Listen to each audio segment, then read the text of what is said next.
journal.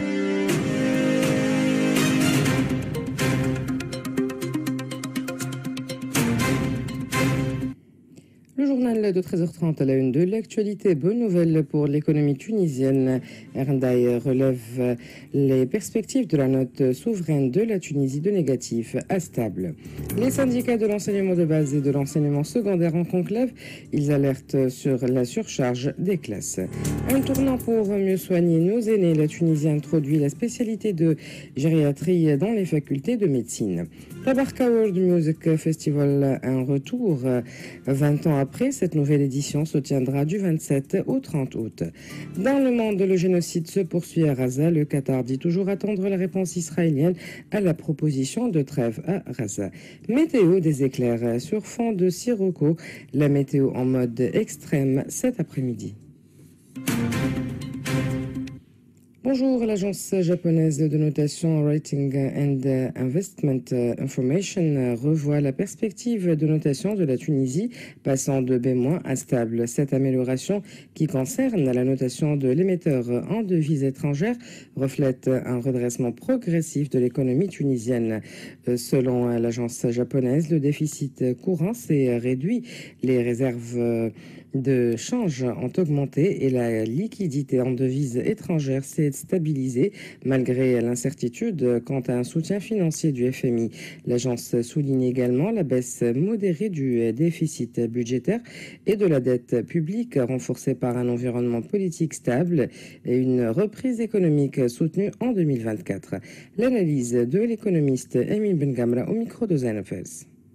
Cette décision témoigne d'une amélioration graduelle des équilibres économiques de notre cher pays et matérialisée surtout par une amélioration du PIB réel. En effet, le PIB réel qui a atteint une augmentation de 1,4% en 2024. Donc l'agence prévoit une progression similaire ou plus hausse, comprise entre 1% et 2% en 2025 si l'agriculture et le tourisme maintiennent leur dynamisme. Le déficit budgétaire aussi qui a été réduit à 6% du PIB en 2024. L'agence prévoit une amélioration continue grâce à une maîtrise des salaires, de la fonction publique et des subventions. Aussi, on constate une certaine stabilité politique, donc outre les progrès économiques, l'agence japonaise met en avant donc la stabilité politique. Aussi, les risques liés aux droits de douane américains sont limités, mais l'économie tunisienne reste fortement dépendante de la conjoncture européenne. Donc, on connaît très bien que les pays européens sont les majeurs partenaires de notre pays, donc il faut faire attention à ce facteur, mais le risque reste minime.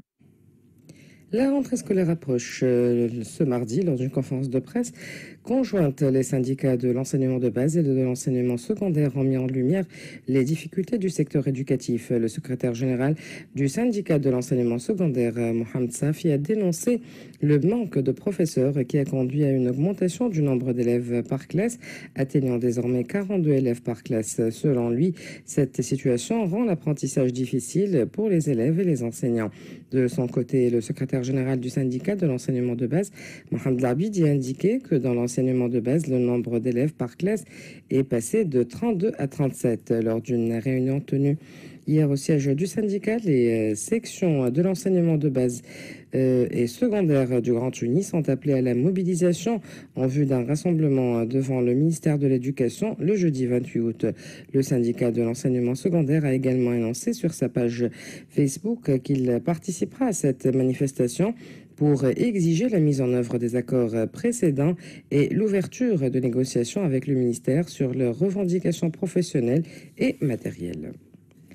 Plus de 7000 pièces de crayon, environ 21 000 crayons de cire contenant des taux de métaux lourds supérieurs aux limites autorisées ont été saisis à l'issue de 108 visites de contrôle économique couvrant les différents circuits de distribution en gros et au détail menés dans le cadre d'un programme préventif de contrôle de qualité des fournitures scolaires. Le ministère du Commerce précise que ce programme lancé durant le mois de juillet en prévision de la rentrée scolaire 2025-2026 a permis de prélever 276 échantillons de gomme, de la pâte à modeler, de la colle et d'autres fournitures afin de garantir la bonne qualité des différents produits et de s'assurer qu'elles ne nuisent pas à la santé et à la sécurité des élèves.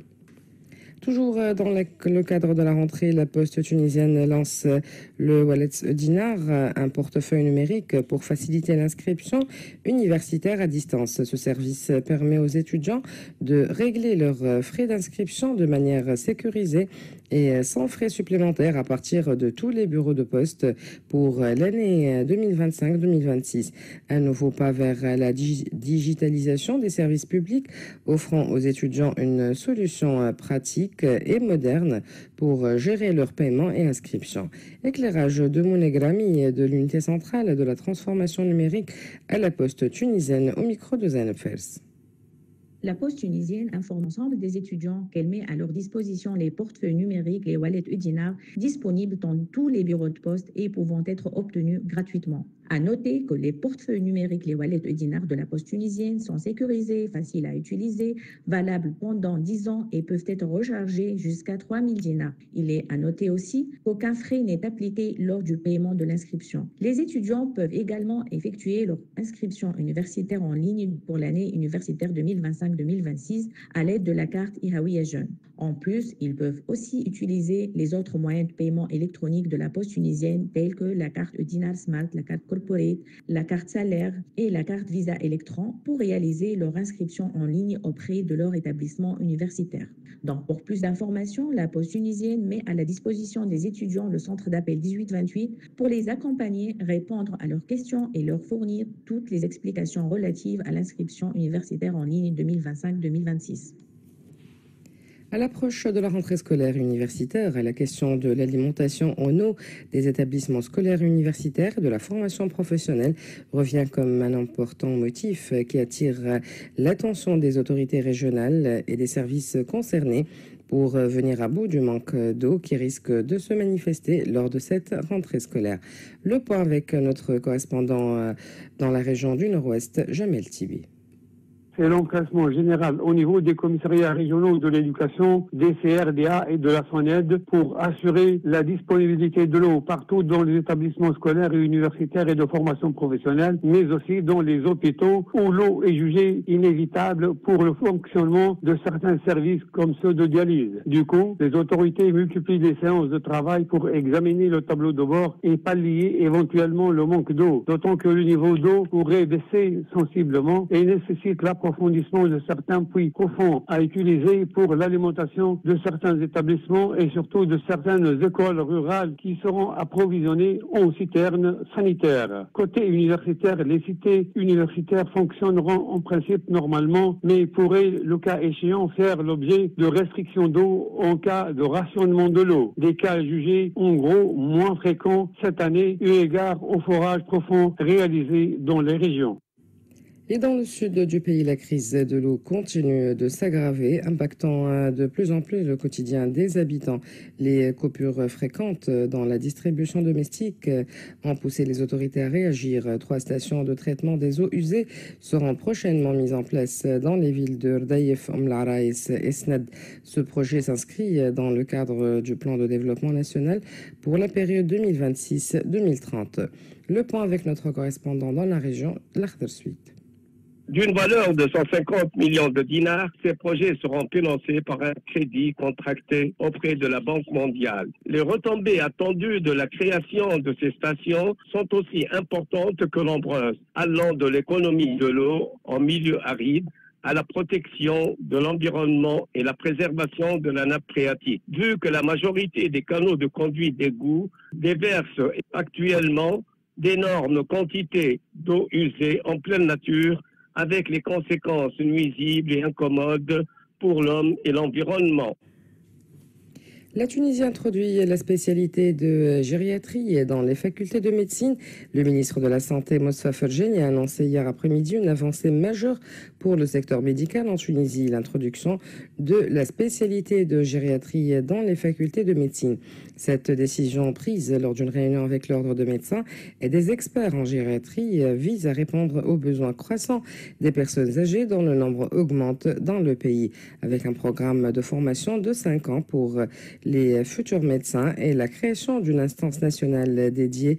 La gériatrie deviendra une spécialité à part entière dans les prochaines années. La présidente de l'Association tunisienne de gériatrie, Men Arsantini, a salué cette réforme, soulignant l'importance de cette spécialité pour améliorer la qualité de vie des aînés. Elle intervient au micro de Zeynep Fels.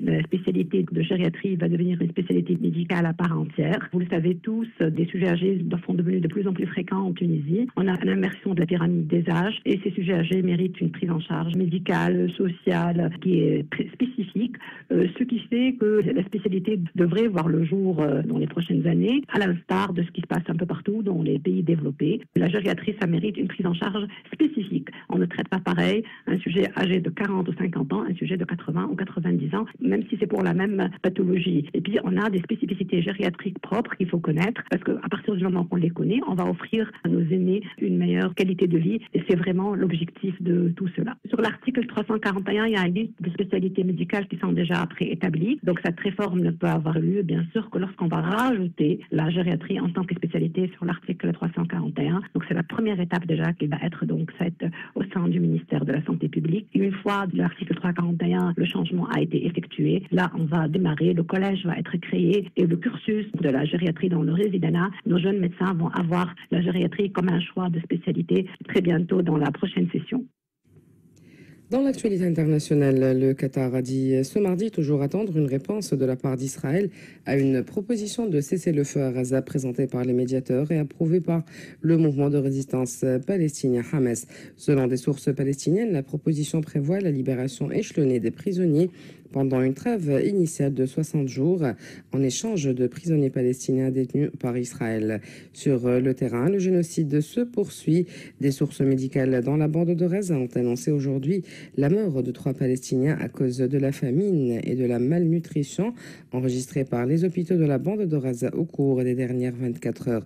Des sources médicales ont précisé que le nombre total de victimes de la famine et de la malnutrition s'élève à 303 martyrs, dont 117 enfants. Le chef du programme alimentaire mondial a déploré quant à lui ce mardi l'aide humanitaire qu'Israël autorise à entrer dans la bande de Gaza ravagée par la guerre et il a dit qu'elle reste une goutte d'eau dans l'océan. L'Union européenne a le droit souverain et de réglementer la tech, a affirmé la Commission européenne ce mardi en réponse aux menaces de Donald Trump d'imposer des droits de douane aux pays qui, selon lui, ciblent les entreprises technologiques américaines. Bruxelles a aussi fermement réfuté l'accusation selon laquelle les entreprises américaines étaient délibérément visées par ces règles sur le numérique. Retour en Tunisie, la ville de Tabarka accueille le retour du festival Musique du Monde pour sa 2e édition après une interruption de 2 décennies depuis la dernière édition organisée en 2001. Cet événement culturel qui se tiendra du 27 au 30 août fait son retour sur la scène en plein air du théâtre de la Mer. Organisée par l'association El Wafé pour la promotion du théâtre, cette manifestation proposera une programmation électrique mêlant musique tunisienne et sonorités du monde dans un esprit de dialogue artistique et d'ouverture culturelle. L'équipe nationale tunisienne de robotique et d'innovation issue de l'association Attest est composée d'un groupe d'élèves tunisiens à remporter la première place et 7 médailles à la Coupe du Monde en Chine. L'équipe s'est distinguée dans toutes les compétitions de la Coupe du Monde de robotique de Pékin ainsi que lors du concours international d'innovation dans la province de Mongolie intérieure. Elle a décroché 7 médailles dans différentes catégories, confirmant ainsi son excellence dans toutes les épreuves. La météo à la fin de cette édition, le temps sera partiellement nuageux à progressivement nuageux cet après-midi sur les régions ouest du nord et du centre avec des cellules orageuses accompagnées d'averses isolées. Ces averses s'étendront localement aux régions et avec des chutes de grêle dans certains endroits. Vent de secteur sud au nord et au centre et de secteur est Au sud, faible à modéré, devenant relativement fort près des côtes. Et au sud, la vitesse du vent dépassera provisoirement 60 km/h sous forme de rafale lors des orages. La mer sera peu agitée à progressivement très agitée à la fin de la journée. Les températures maximales sont situées entre 32 et 37 degrés sur les régions côtières et sur les hauteurs et entre 38 et 43 degrés sur le reste des régions avec des vents locaux de sirocco. Avant de vous quitter, je vous rappelle les principales informations de ce journal. Bonne nouvelle pour l'économie tunisienne. RNI relève les perspectives de la note souveraine de la Tunisie de négative à stable. Les syndicats de l'enseignement de base et de l'enseignement secondaire en conclave, ils alertent sur la surcharge des classes. Dans le monde, le génocide se poursuit à Gaza. Le Qatar dit toujours attendre la réponse israélienne à la proposition de trêve. Météo, des éclairs sur fond de sirocco, la météo en mode extrême cet après-midi. Ainsi s'achève notre édition. Merci de l'avoir suivi. Merci à Wafé Bouzaïda pour sa précieuse collaboration technique. La rédaction vous donne rendez-vous à 15h pour un flash d'actualité. Restez à l'écoute de RTCI.